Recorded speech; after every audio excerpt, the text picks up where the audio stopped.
अब हमारा प्रश्न है, स्वतंत्रता से आप क्या समझते हैं? जी हाँ दोस्तों, स्वतंत्रता से आप क्या समझते हैं? तो उत्तर है, स्वतंत्रता का वास्तविक अर्थ नियंत्रणों का अभाव नहीं, अपितु उन नियंत्रणों की उपस्थिति है जिसके अभाव में व्यक्ति के लिए स्वतंत्रता का उपयोग करना कठिन हो जाएगा। मैकेंजी के शब्दों में स्वतंत्रता सभी नियंत्रणों का अभाव नहीं है, वरना यह तो अनुचित नियंत्रणों के स्थान पर उचित नियंत्रणों की स्थापना है। आधुनिक समय में राज्य और व्यक्ति के उद्देश्य समान माने जाते हैं। दोनों का उद्देश्य व्यक्ति के नैतिक विकास के लिए कार्य करना है। अतएव यह आवश्यक है कि राज्य व्यक्ति के विकास के लिए उचित अवसरों को उपलब्ध करें। स्वतंत्रता के तात्पर्य उन अवसरों की उपस्थिति से हैं जिसके अभाव में व्यक्ति का पूर्ण विकास संभव नहीं है। ग्रीन के अनुसार स्वतंत्रता ऐसे कार्य करने अथवा ऐसी वस्तुओं का उपयोग करने की शक्ति है जो करने तथा उपयोग के योग्य है, और विशेषकर जो हम दूसरों के साथ करते अथवा हैं जो उपयोग करते हैं।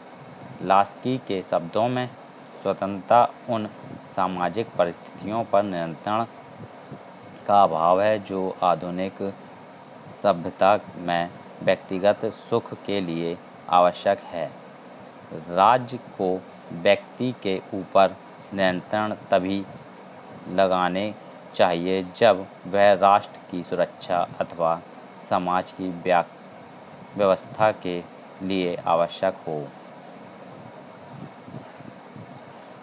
मिल के अनुसार मानव को किसी व्यक्ति की स्वतंत्रता में हस्तक्षेप करने का अधिकार एकमात्र आत्मरक्षा की स्थिति में प्राप्त होता है।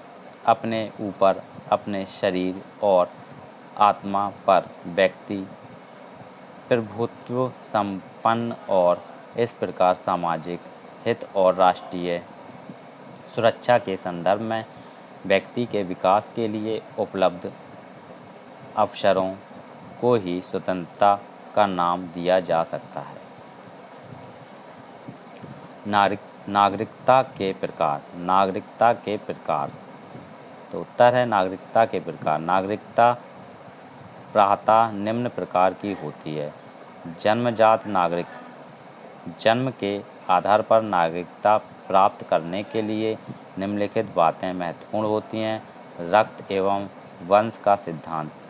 इस सिद्धांत के अंतर्गत रक्त या वंश के आधार पर नागरिकता प्रायतः प्राप्त हो जाती है। यदि किसी बच्चे का जन्म किसी भी स्थान पर हो जहाँ के उसके माता पिता होंगे, उस बच्चे को उस देश की नागरिकता स्वतः ही प्राप्त हो जाती है।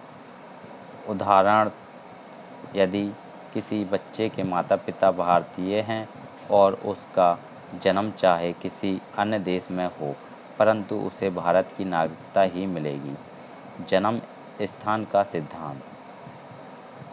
इस सिद्धांत के अनुसार नागरिकता जन्म स्थान के आधार पर निर्धारित की जाती है। बालक जिस देश में पैदा होता है वह उस देश का नागरिक समझा जाता है, चाहे उसके माता पिता किसी भी देश के नागरिक हों। अर्जेंटीना में यही सिद्धांत प्रचलित है। इंग्लैंड, अमेरिका आदि राज्यों में यह दोनों की ही सिद्धांत मान्य है। इसके अनुसार बच्चे का जन्म यदि उसके राज्य की भूमि पर हुआ तो उसे नागरिकता प्राप्त हो जाएगी।